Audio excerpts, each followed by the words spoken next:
Hey everyone, hope you are doing well. You're with Noor here, and welcome back to another client interview. Today, I'm joined by one of our amazing clients called David, and he is yet another one of those silent sharks I like to call that joined the program, asked a few questions, disappeared, then popped back out with a bang. And that's exactly what we're going to get into in this interview, as David has done extremely well with the program.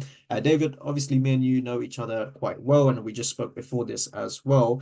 For the people watching, why don't you introduce who you are, who you serve, and the transformation you deliver to your clients? Yeah, so my name is David. The clients that I serve are mainly small business owners. Mainly been helping people out right now in the real estate niche.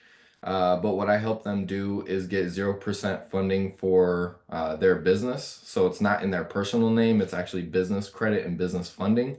And just this week, I got one gentleman $105,000 at 0% interest for a full year. So that's the service I provide for people. Yeah, amazing stuff, man. And just to paint a picture in the people's mind here, where were you before joining the program revenue-wise compared to where you are right now from a monthly revenue standpoint?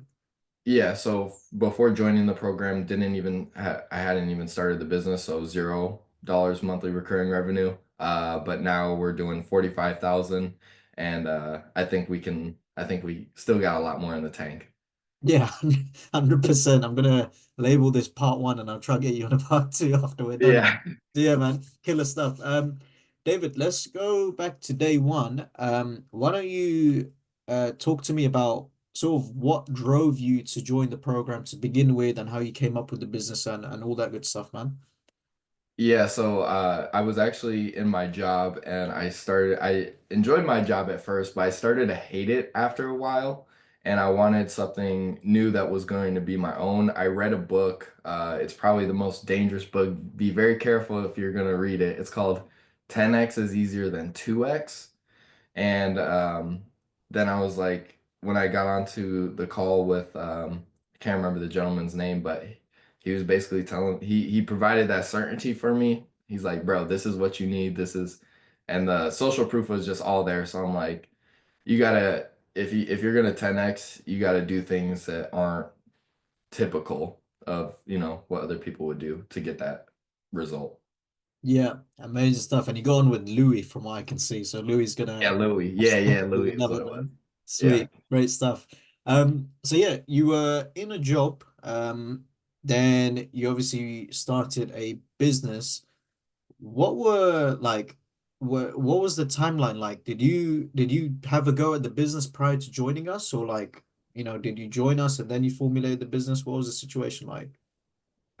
It had been kind of like brewing up for some years. So I'm a younger dude, but in the beginning, before I worked a job, I tried to start a business, failed miserably, and then I was gonna do the whole college thing, didn't do that. I dropped out after one semester, and I was on a full ride, so I was getting looks from everybody like, "Oh, what are you doing?"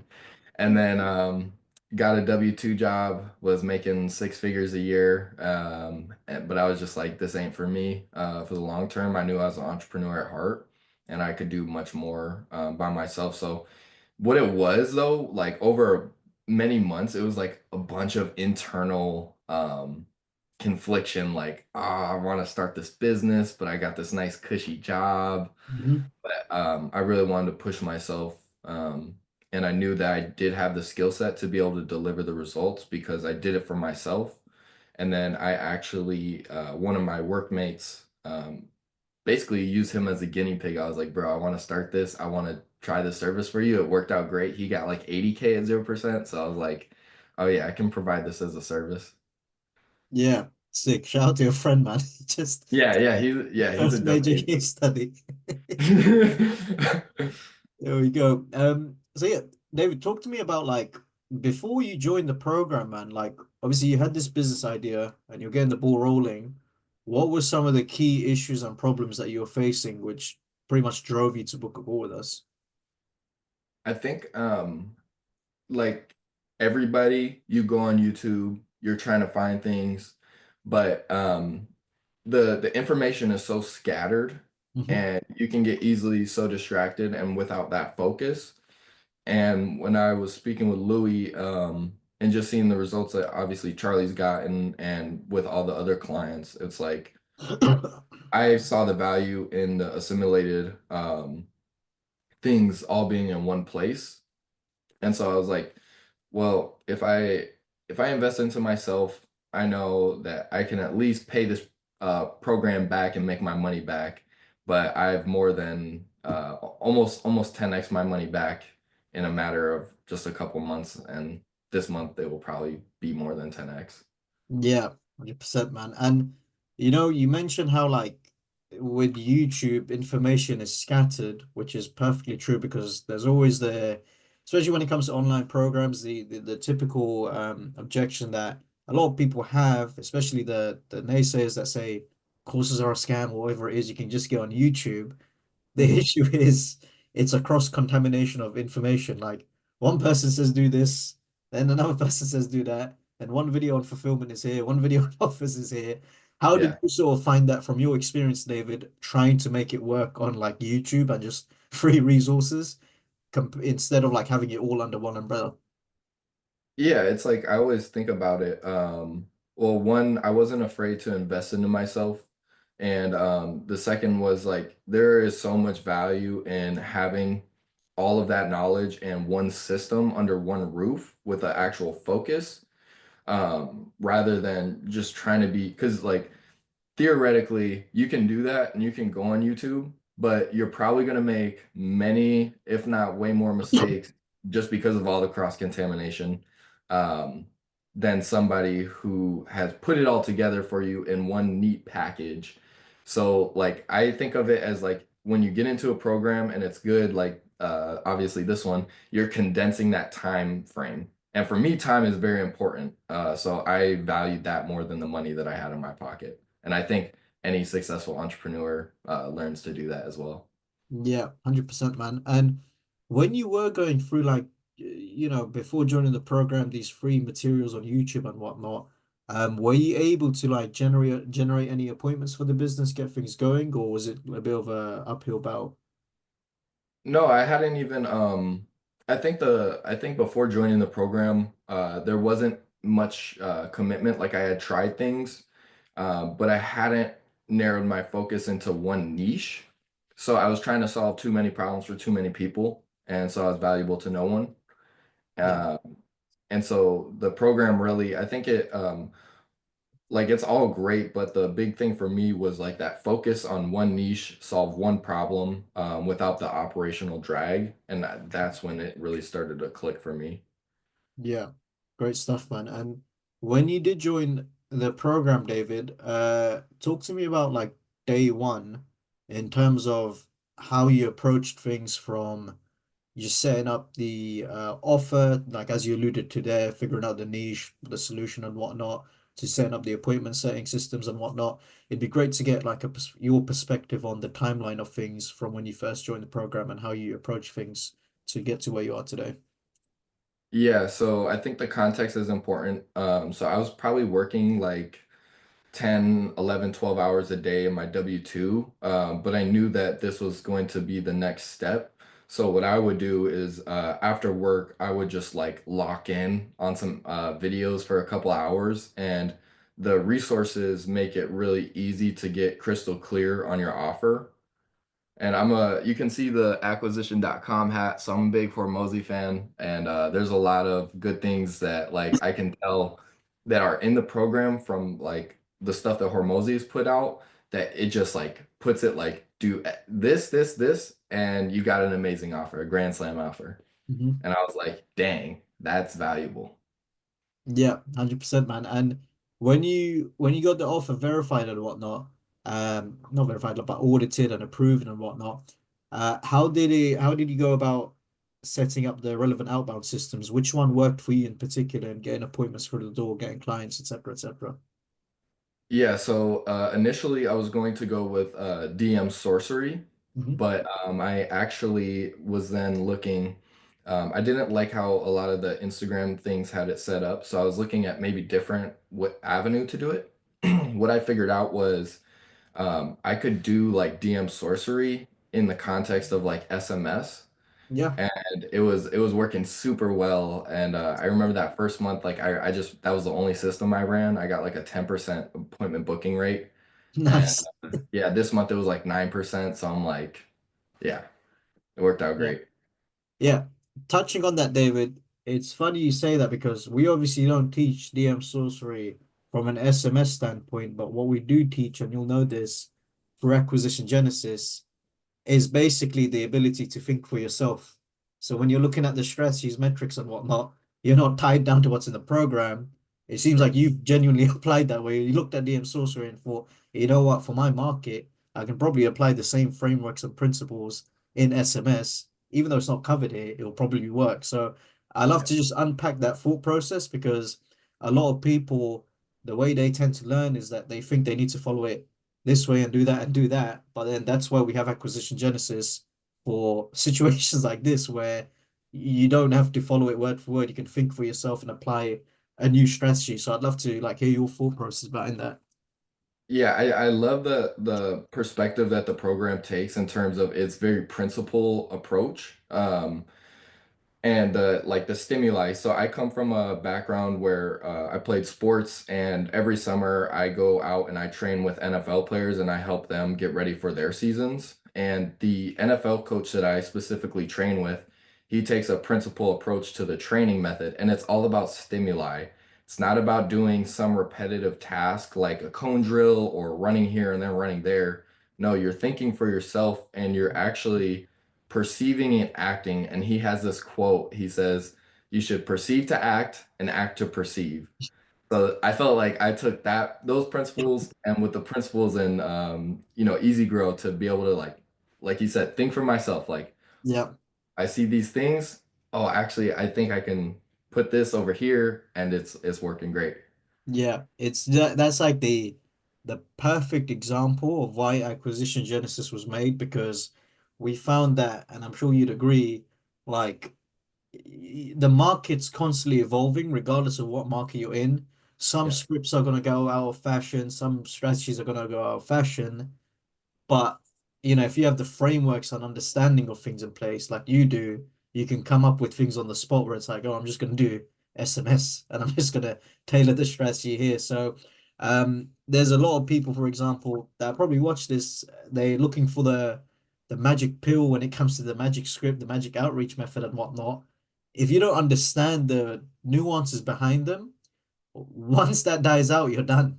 yeah, Whereas in your situation, David, like your prime example of the program here,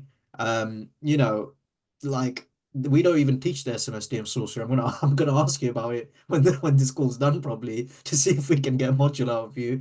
But again, it's based off of the principle of, oh, I'm gonna think for myself, apply these frameworks to this new stimuli, and see what happens. yeah, 100%. Yeah, killer stuff, man. How many appointments were you booking with it? Like on average? So for last what was it? November was the month that it really started to click. I think we booked like 42 appointments. And Wow. actually a couple of those were like group sales calls too. So I ran like two group sales calls. One had three people, literally closed all of them, made like Group nine sales grand. school. Yeah, yeah. I made like 9 grand, and then I had another group sales call where I got like it was like maybe like 10 people on there. I closed like another four. So it was more than 42 because I was pitching to more Yeah. people, but 42 like on the calendar. Yeah, crazy. With the group sales calls, again, this is like you take an acquisition genesis on steroids now because it's we don't necessarily teach group sales calls. So I'm actually interested. Talk to me about that, David, and your sales process in general. So you don't do a one-to-one, it's just you get them in a group and you just go boom, boom, boom, boom. What's the situation? Most of the time it is one to one. These were kind of like off the cuff. Like she was like, "Oh, can I bring a couple of people on who are also starting their business?" And I was like, "Oh yeah, 100%."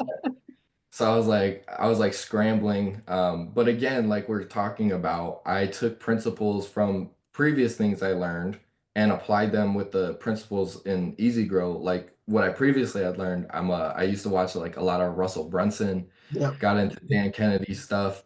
And I just kind of took that framework and then threw it into my sales process, and it turned out to work out pretty well.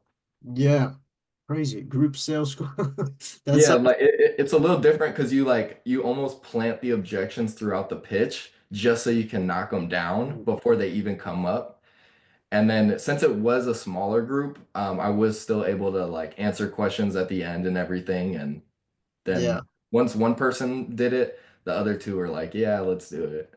Yeah, That's that might be a new module for the easy. That fry a lot of people's brains. I'm gonna share that with my with our sales manager actually. He'll be like, "What's going on?" Sales call. So yeah, that's killer, man. Great stuff. Regarding I wanted to touch on your situation, David. When you joined the program, you obviously had a great job, and you touched on the fact that you're working that job like 12 hours a day or something, right? Naturally, there's also other people that will join the program who have jobs, even people that aren't in the program yet, but they'll typically say, "Oh, I've got no time, I've got a job, I've got family, this, that." Obviously, in your situation, you had a great job, you're working 12 hours a day.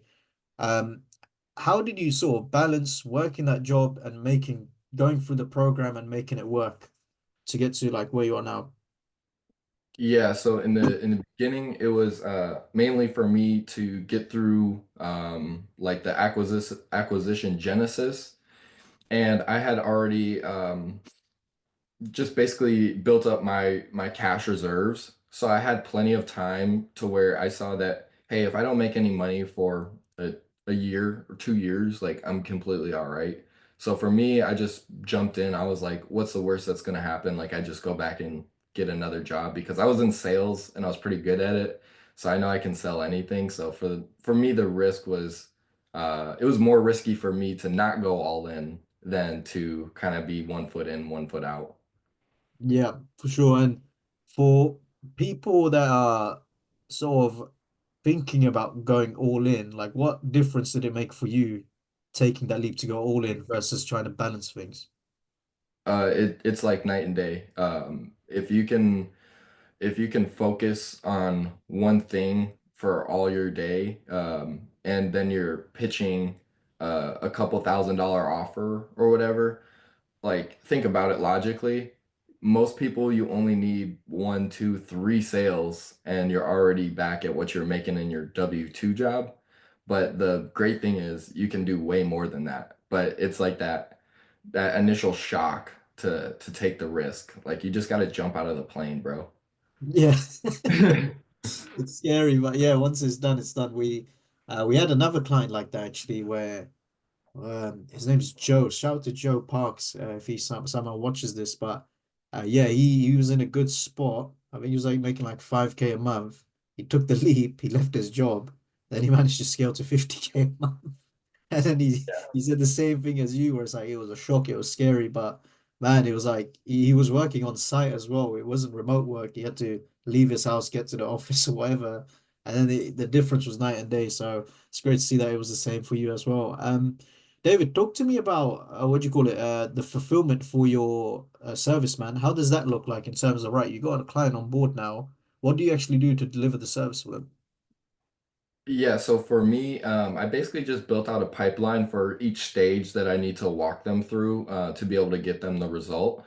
And in total transparency, that was the one thing in November that slowed me down because in the beginning, like the first 2 weeks of the month, I think I was pacing to do like 70K. But the service delivery slowed me down a bit because I wanted to get them the results as quickly as possible.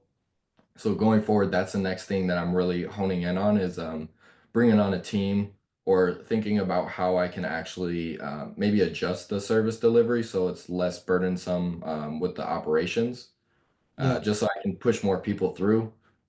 Just do marketing and sales because that's what I'm really good at too. yeah, killer stuff, man. And in terms of the business at the moment, how does it look like from an operation standpoint in terms of like team members and how many clients you have? Yeah, so right now it's literally just me. Wow. And I've been able to do it out, but it's a lot of work. But it's for my service, it's not terribly hard to train somebody in. to be able to do the service delivery. So I'm actually working with a woman right now that I'm going to bring onto my team to be able to help me with the fulfillment. Yeah, killer And stuff. yeah, because once she's able to get in, I think she'll really be able to handle 15 to 20 clients productively. So that will greatly help out the service delivery because if she can do 15 to 20 and I can do say 10 and still do marketing and sales Yeah, things, trying to go to 6 figures a month. game over. That's it. How many clients you got at the moment? Right now, I think we're around like 15 to 17, something like Oh, that. sweet. Nice. Good stuff. In terms of like the program, David, obviously there's a lot to take in terms of like the video content, the different modules, but then you also got the school support and then the coaching calls and different aspects. Was there anything in particular from the program that you really loved, whether it's a specific video, module, or even like a coaching call? It'd be great to hear from your perspective if anything really stands out. Literally, I think the first module that I took, acquisition genesis, and then a lot of the mindset stuff, that was really big in terms of setting proper expectations for what it's actually going to take. Yep. Um, I remember going through acquisition genesis. It was like late at night after my job, and I was just like, dude, this is about to like change my life. I already know. I just gotta take the leap. But yeah, acquisition genesis, first one, learning the principles, that was most valuable to me. Yeah, killer stuff. And for people watching, that's basically the module where, to put it simply, we teach the clients like David how to think for themselves. And that's why he's doing the funky DM sorcery stuff on SMS and then group sales, calls because it's relevant to his market, his situation, and he's able to do it. But yeah, the bottom line is just preparing the clients how to actually fish for themselves in terms of being able to run the business as opposed to them being reliant on one single strategy. So yeah, that's great stuff, David. And did you use any of the coaching calls at all? Was it just did you just purely get through the program content? I don't even I think I might have jumped on like one call. Mm. But yeah, I didn't use any of the coaching calls. I'm actually going to start to run paid ads now that I have money coming in. Nice. So I was thinking last night, like, okay, what would make it so unreasonable that I don't make $1 million next year? And jumping on those coaching calls like every day, every opportunity that I have for like the paid ads and service delivery. Yeah. Um, that was one of my big things going into 2025 that I'm going to be focused on is just getting as much value from other people that are doing good numbers. Yeah, 100%. That'd be the media buying call every Wednesday. Yes. So yeah, it's gonna be good. And to be honest, you're in a good spot for the mastermind as well, but that's a whole like different discussion that we'll probably have after this. So yeah, good stuff, man. In terms of like the the version of David I'm speaking to right now compared to the version prior to joining the program, how does this version look compared to the one that joined the program? Like, what identity shift did you have to make in order to succeed? Yeah, that was a big thing. And that like so I'm from Minnesota, United States. I literally went up and I got somebody to take over my lease and I moved down to Houston, Texas. So I literally left everybody. And I'm going all in on this. So it's a huge identity shift. When you are trying to make that leap, I think it's really big to be able to like cut out most. So if you're trying to 10x, you got to cut out like 80% of what you currently were doing. So for me, that was getting out of the place I lived my entire life, not talking to the people I was associating with, and just applying strict levels of focus. Yeah, amazing stuff, man. And like how obviously when people start off their business, when it comes to like identity shift, people just think it can be obviously it's very important, breaking limiting beliefs and all this stuff. But obviously on your end, you went the full extreme end, right? I'm packing my bags. I'm leaving this area. I'm leaving like people I speak to.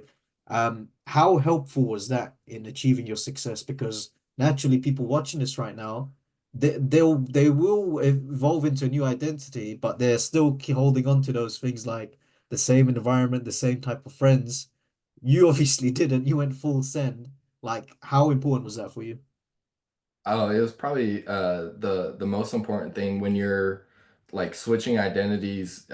It's really important to not like ever really like even the version of myself today, you don't want to get too attached to it because there's so much always left in the tank. So I was and reading a lot of material like the 10X is used in 2X books. Like seriously, I can't recommend it enough. It's a goated book. It talks a lot about the identity. And I already knew that like from a principle base, like you have to be adaptable in who you are.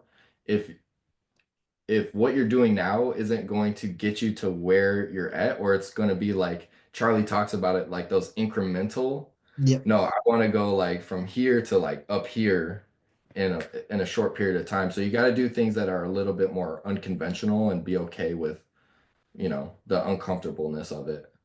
Yeah, exactly that, man. Were there any sort of limiting beliefs that you had, David, that you broke in the time, building a business and whatnot? So, for example, did you have any limiting beliefs around, I don't know, could you match your job income, for example, because you're already doing well? Did you have any limiting beliefs around, sales? Like, was there any sort of things that holding you back prior to joining that you ended up breaking? Oh, the I think the biggest one was like the cold outreach and not getting like thinking like, oh, like I'm annoying them because I'm following up so many times. Dude, it was like the complete opposite of what I actually thought it would be. I thought most people would be like super annoyed or whatever, but then I was like, fuck it, I'm just gonna do it. And I would do it, and actually the feedback that I got was these other business owners were telling me like, dude, like props to you for the persistence. You're gonna be Yeah. super successful. Like out of literally like 100 of those like kind of replies, maybe like one or two were like, dude, piss off, you're annoying. Yeah. The other ones were like, dude, you're gonna be so successful, like keep persisting. Like I love that. Yeah. So that was the biggest one. It's like people don't get annoyed. You just like you gotta get them over that fence, like, hey, are you interested or not? And I just want a decision. That's all. Yeah. How easy was it breaking that limiting belief? I mean, it was a little bit tough, but like it's just like you'll break it once you go through it and you Yeah. actually see like that people actually aren't so mean out there. Yeah, exactly. Yeah. Like go out, go. The biggest thing is like go off the feedback, go off the data. Yeah. So I haven't naturally tracked like how many people are telling me to piss off versus Yeah. just like. But from my anecdotal experience, most people are pretty cool and they actually like you if you're persistent. Because like people are just going through their daily lives, their texts get pushed down to the bottom. Yeah. Maybe they were interested, but now they can't find the text, so they wanted to reply to you, but they can't. But oh, he followed up. Thank you so much for following up. I was interested in it, but life happened. Yeah, exactly that, man. Exactly that. Great stuff. David, I want to ask you a really simple question here. How has life changed since the business has started and now it's scaled up and you've gone from doing really well in your corporate job um, to now doing even better in your business? I'd love to know more about, how things look on your end, if they have changed, if you did buy any fancy Lamborghinis, yachts, all that good stuff with your newfound success, man. Yeah, life materially hasn't changed drastically just because I'm loading up the cash reserves to scale up. But in terms of how I feel internally, like from working the corporate job, I was getting bogged down. People Mhm. always like you're working on other people's time. Now that I'm running this company and I'm doing much better, it's like it's night and day. I feel like I have that like juice back. Like I have the freedom to be able to make decisions, be where I want to be when I want to be. Yeah, So I feel a lot more optimism about the future going forward, something to yeah, look forward to. yeah. Great stuff. And with your job, David, like this would be good for people to know because again, you're in a very, like you said, you're in a very lucrative position. You're making six figures, but at the same time, it was almost like you're getting comfortable where it's a bit dangerous, and at the same time, you aren't happy. To people watching this right now that are probably in a similar spot to you, like what advice would you give them in terms of making that jump? Because it could have been very easy for you to just stay where you're at and earn what you make, right? Because you're making a good amount. But, I'd love to hear your thoughts on just taking that leap and just taking it to the next level instead of settling. Yeah, I think if people are like wanting to take that next level, it's inside of them. But it's just literally getting over that fear and taking like full ownership for your life. And I know for like people, especially in the United States, I would just say read your own situation. And if you have a couple months where you have some cash reserves, like you should go for it. Because regardless, I always believe that like you can where if you live in the United States, you can probably find somebody's couch to sleep. Like worst case scenario, Yeah. right? Like the worst case scenario in the United States, you're living still better than 99% of the entire world. And so like really you just got to get over that. It's not much to lose. But the thing is like you don't play to not lose. Like we Mhm. play to win, baby. Yeah. There you go. That's a great quote. There we go. All right, love it, man. David, talk to me about what your next goal is. We're at 45K a month right now. Talk to me about the next revenue goal and how you want the business to look. Also, it'd be good to get a pulse check on what bottlenecks you're currently facing. I know you mentioned fulfillment and you're, working on that and getting a team member in, but yeah, give me a rundown of where you're headed and what you want to achieve. Yep, so going into the new year, we're going to turn on paid ads. So I've been going through the ads module and setting up everything. And so my goal is to be able to get a $1 million run rate by first quarter of next year with the paid ads.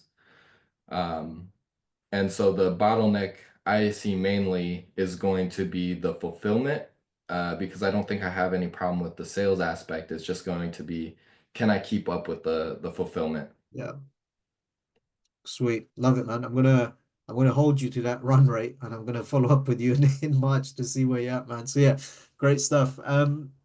Now, David, as we sort of wrap up the interview here, there's typically two groups of people that watch this. The first of which is like current clients, and the second of which are people that have yet to join the program. So for the first group that are current clients, um, from your time with us, I think you've been with us for like 5 months or so now.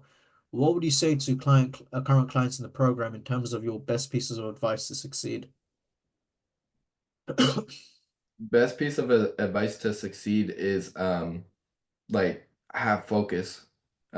Pick something. Like if you're kind of like in that 0 to 5K or 0 to 10K, um, one thing for me was like, oh, like I want to do this and this and this and this, but it's like when you're in the beginning stages, you just need maximal focus on one area and get as much input in that area as possible to maximize. So you get a proof of concept that you do have a system that will work, and then maybe you can start to build something out extra. I would just say focus on one way to get clients at the start.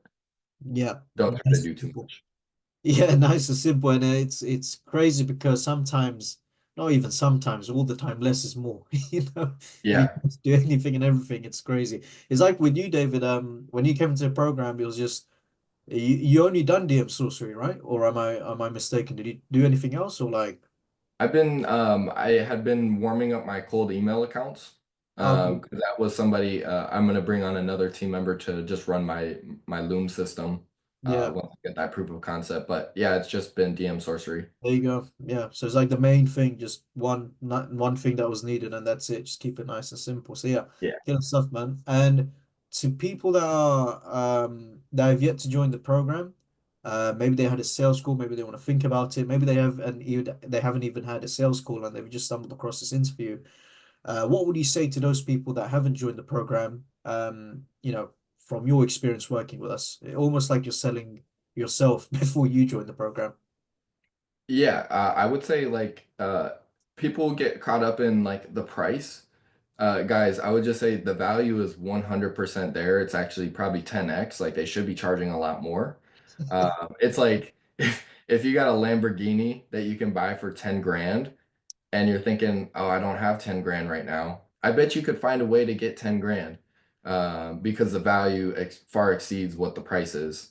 And so like that's literally what I help people do. So Yeah. hint, hint, if you want some money to be able to finance it because you know it's going to change your life, I can help you out. Yo, there's a shameless plug there. There we go. We're gonna add David's details in the description. But yeah, no, well said, man. To the people watching, like David put it perfectly there. It's like we should hire him as a rep or something like that. So yeah, David, touching on that actually, where can people find you, man, if they want to keep up with what you've got going on in terms of the business and all that good stuff? And like you just said there, I know it's a bit of a joke, but at the same time, it is quite true. If they need help with like the financing side of things, where can they find you? Yeah, you can find me on Instagram. My handle is Warren1Mitchell. So that's spelled Warren, the number one, and then Mittchell. Sweet, amazing stuff, man. So yeah. That's going to be in the description, guys. So be sure to follow David and keep up to date with what he's going on.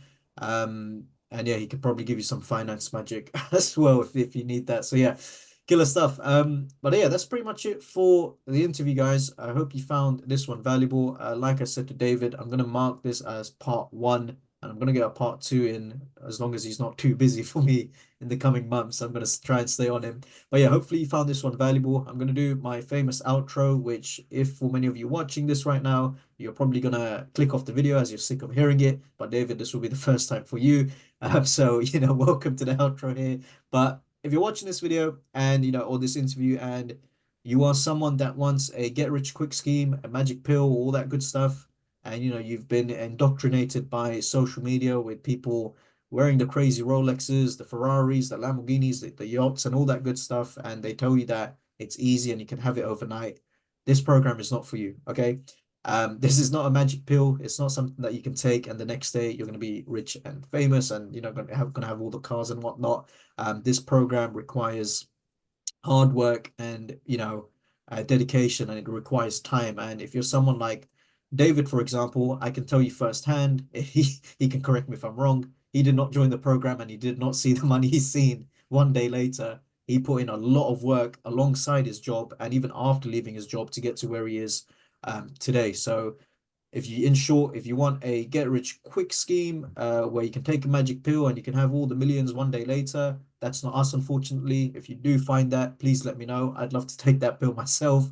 So yeah, let me know if you find that. But on the other hand, if you are someone that is willing to follow a proven framework, willing to put in the time and willing to have the necessary support alongside you to achieve your goals, just like David has, then feel free to book a call with us to see if you would be a good fit. And if you need some further sort of reassurance, then I think this is our 90th interview, unless I'm mistaken. You can check on the website all the other interviews that we've got going on to see other results as well. So yeah, that's pretty much it, guys. Hopefully you found this one valuable, and we'll catch you in the next one. Cheers. Bye.